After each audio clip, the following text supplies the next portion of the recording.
हम सभी पाइथागोरस जो एक मैथमेटिशियन थे, गणितज्ञ थे, साथ ही साथ दार्शनिक थे, उन्होंने समकोण त्रिभुज से रिलेटेड संबंधित एक प्रमेय दिया जिसका नाम पड़ा पाइथागोरस प्रमेय। उन्हीं के नाम के आधार पर इस प्रमेय का नाम क्या पड़ा? पाइथागोरस प्रमेय। इस त्रिभुज में एक कोण कितना है? 90। इस त्रिभुज का नाम क्या है? समकोण त्रिभुज। इसको क्यों कह रहे हैं?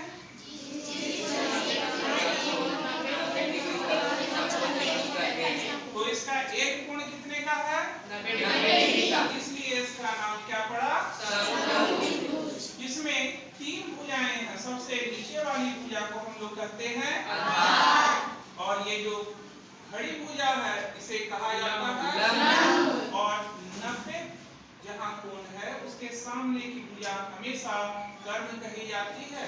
ठीक है, 90 के सामने की भुजा को क्या कहते हैं? कर्ण। और जो दो बच गए, एक आधार और एक लंब, इससे संबंधित जो प्रमेय पाइथागोरस ने दिया था उसका नाम है कर्ण स्क्वायर बराबर लंब स्क्वायर प्लस आधार स्क्वायर।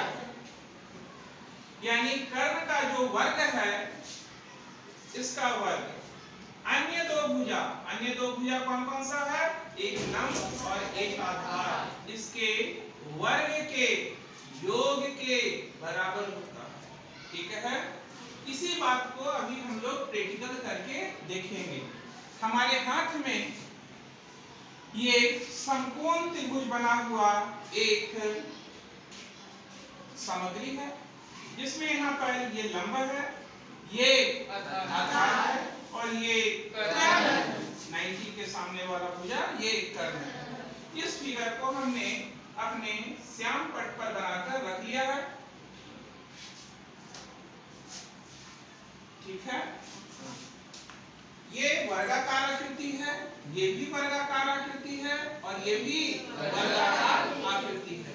कितनी आकृतियां इसमें बनी हुई है वर्ग की? तीन। पहली आकृति, दूसरी आकृति और तीसरी आकृति। इसमें से तीनों आकृतियों में हमने पहली, दूसरी और तीसरा नाम लिख दिया। अगर ये वर्ग है तो इसकी सभी भुजाएं आपस में समान होगी। तो इसकी भुजा को हमने मान लिया a, तो ये भी a, ये भी a, ये और ये चारों भुजाएं, इसकी का मान कितना होगा? a।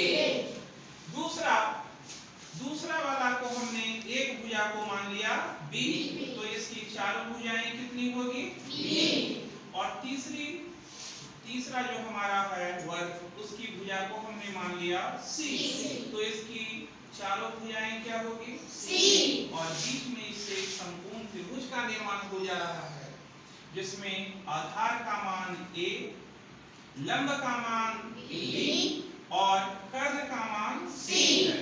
ठीक है, वर्ग पहले का जब क्षेत्रफल निकालेंगे तो वर्ग का क्षेत्रफल का फार्मूला क्या होता है?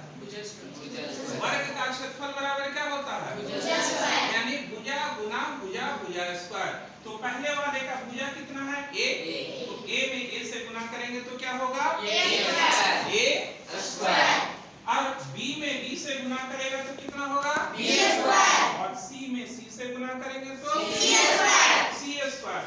पाइथागोरस प्रमेय के द्वारा ये होना चाहिए कि a स्क्वायर यानी इसका जो एरिया है फिर b स्क्वायर का जो है वो c स्क्वायर के एरिया के बराबर होना चाहिए। और इसमें क्या भरा हुआ है अंदर पता है? सैंड, बालू भरा हुआ है। क्या भरा हुआ है? बालू। ठीक है, बालू भरा हुआ है। ये भाग पहला, भाग दूसरा और भाग तीसरा। भाग पहले का जो एरिया निकला, पहले मान लो ये पहला खेत है, इसका जो एरिया निकला a स्क्वायर, इसका जो एरिया निकला b स्क्वायर। अब ये दोनों आदमी का खेत एक साथ मिला देते हैं तो अगर इन दोनों के खेतों की जो सामग्रियां हैं इसको भर दे तो ये दोनों के जोड़ के ये बराबर होगा कि नहीं होगा? अब भर के हम लोग देखते हैं कि होता है कि नहीं। अब देखो गिर रहा है, पहले और दूसरे खेत का जो सैंड है तीसरे खेत में जा रहा है या नहीं? और तीसरा खेत ये सैंड से भर गया, तो इन दोनों के क्षेत्रफल के जोड़ के बराबर ये हो रहा है। तो पाइथागोरस प्रमेय भी तो यही कहता है ना, क्या कहता है कि a square plus b square ये आधार स्क्वायर प्लस बराबर होना चाहिए। और इसमें ये भुजा से हम लोग इसका निकाले थे क्षेत्रफल, तो a स्क्वायर इसका क्षेत्रफल b स्क्वायर और इसका क्षेत्रफल c स्क्वायर। इस साइन के द्वारा हमने देखा कि a square plus b square और दोनों a square plus b square plus माने क्या होता है, प्लस मींस जोड़ना। तो a square plus b square और ये दोनों के वर्ग का जोड़ जो है वो c स्क्वायर के बराबर हो रहा है। इससे पाइथागोरस प्रमेय हमारा सिद्ध होता है कि नहीं? बात समझ में आया?